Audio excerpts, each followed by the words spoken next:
And then,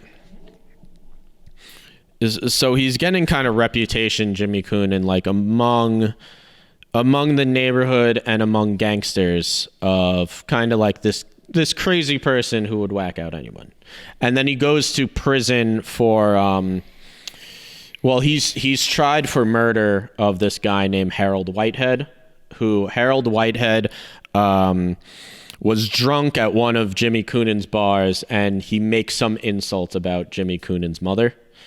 He like tells him like he's like fuck your mother or something just stupid, and Jimmy Coonan like tells his guys to bring him in the bathroom, and they bring him in the bathroom, and Jimmy Coonan shoots him in the head. Yeah, I mean, what do you think was gonna happen? You can't tell a mafia guy to go fuck their mother. Yeah, like that's well. A lot of them were, first of all, the people in the gang who were bringing them, at least from Mickey Featherstone's testimony, he was like, we thought we were bringing him into the bathroom to beat him up. We didn't know he was just going to shoot him in the head in a bar, in the bathroom of a bar that we own. Like, that seemed like the dumbest thing ever. Well, Coonan's not I barely respect this guy at all. No. Not that you should respect mafia people, but I'm just saying he's not even like, he's just such a dork. Like, he's not a dork. He's just such an idiot. Like, he's like, he doesn't do any. He's an idiot. He's just an idiot on fire. Like, and he's kind of obsessed with structuring the Westies. He's never really successful in it, but he wants to structure the Westies the way that the Italians have. But how big were they at their height even? It's hard to say because it's not like in the Italian mafia where there's it's actual like ranks. There's ranks and there's made men. There's a ceremony of when you're introduced. So there's they put a potato in your hand. They put a potato in your hand. So there's like a ceremony, and there's basically like a clear distinction of who's in the gang and who isn't. The Westies didn't have that. There's no line saying you're a Westie or you're not. Right. It's either you hung out with them a bunch and you're a Westie, or you hung out every once in a while, so you're kind of a Westie, you know? And Coonan, I think they were like 20 or 30 guys. See, Coonan would have been like laughed out of Shark Tank. They would have been like, here's why I'm passing. But he had this idea of basically trying to structure it with like their captains and their soldiers and their associates, and like a clear way of like if he was killed or went to life in prison, that there'd be a way to basically transfer it from one generation to the next, like the Italians did. And he also started like wearing suits and kind of dressing like the Italians. And Mickey Featherstone was like, one day I walked into the bar and Jimmy Coonan was wearing a suit, and he was like, we don't wear suits. Like, what are you doing? Because they were very much, I said it in my breakdown, it was like they didn't want to follow the rules. The reason they were criminals is because they didn't want to follow the rules. And now you're putting rules on people who, they don't care about transferring this on to the next generation. That's some young boy shit. Yeah, man. You got to realize that discipline equals freedom.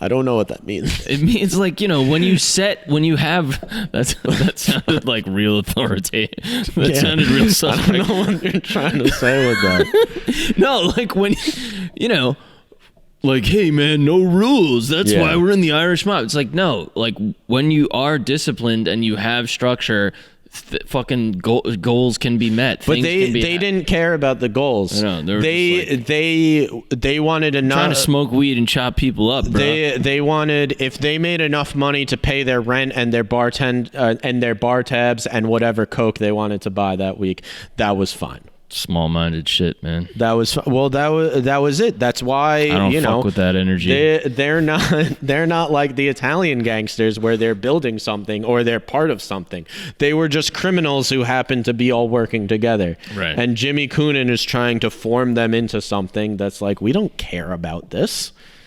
You think they come up with like excuses like anyone does trying to get out of work? Like, hey man, sorry, I can't chop the guy up today. Not really feeling good. I had to take my mom to the hospital. I had to take my mom to the doctor, so I can't chop up a body with loan shark client. I can't. You know that murder? You came up with that really cool thing where we'd all put one bullet into the guy each.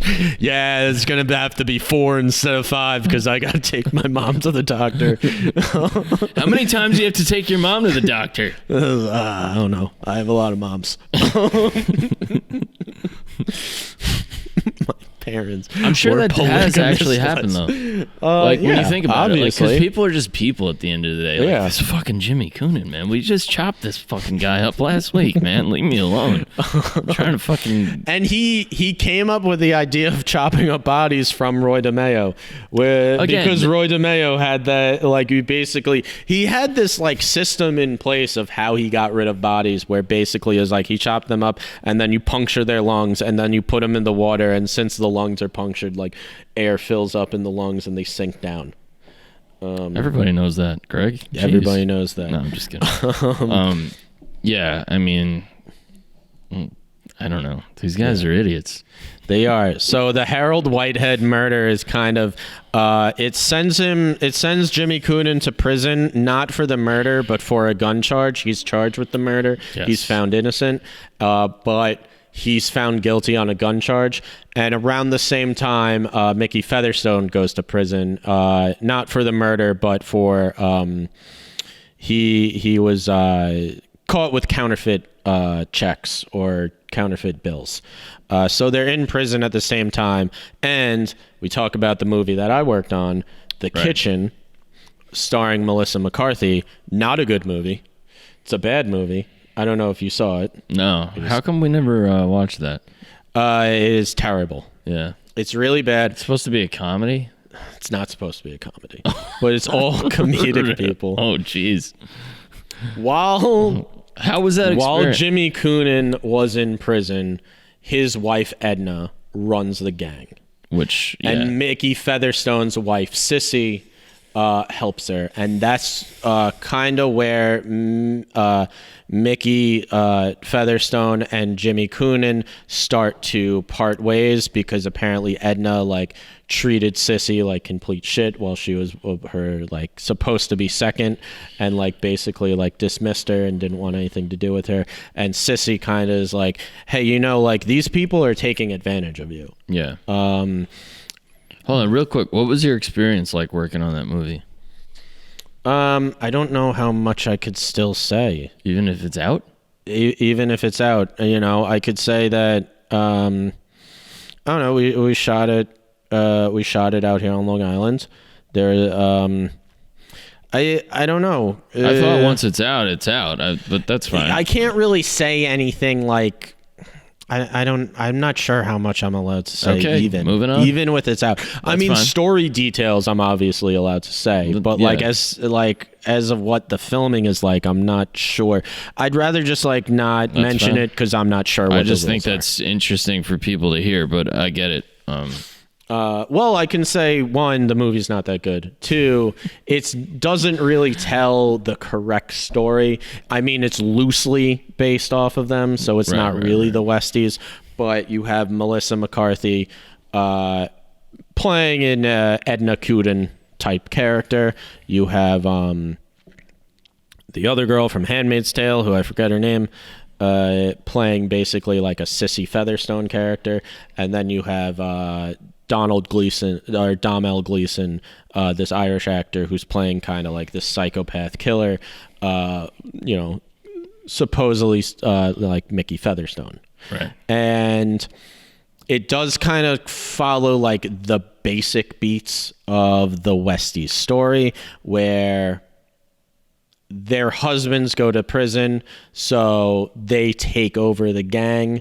They make an alliance with the Italian mob, kind of this, you know, in the movie, it's like I guess it's supposed to be like a Roy DeMeo stand-in, but he's not really like a Roy DeMeo type. He's more like your basic, like, Godfather, like, cartoon I hate when they do that shit. Yeah. It's just like, It's basically all like the your details guy, like, you know, the exact same Analyze mafia this. boss that's in every movie. And How are they still doing that? There's How so are they much still better that doing you that? could have. It's such a more interesting story that you could have. Even if you just want to focus on when Jimmy and Mickey are in prison and their wives are are in prison. Yeah, Even if that's you great. just want to focus. And their wives are controlling the gang. Even Right. if you just want to focus on that couple of years, there's still a very interesting story there, and it really falls apart. Just like it's lame acting. Yeah. It's a story that's not really motivated. It tries to go through this women empowerment angle, but the characters are just all so unlikable and just like the biggest dirtbags ever. Where like I love that like a bunch of writers like or Hollywood producers have to be like, how do we get in like the message? And it's just like it's about fucking horrible people. Yeah. Like what message?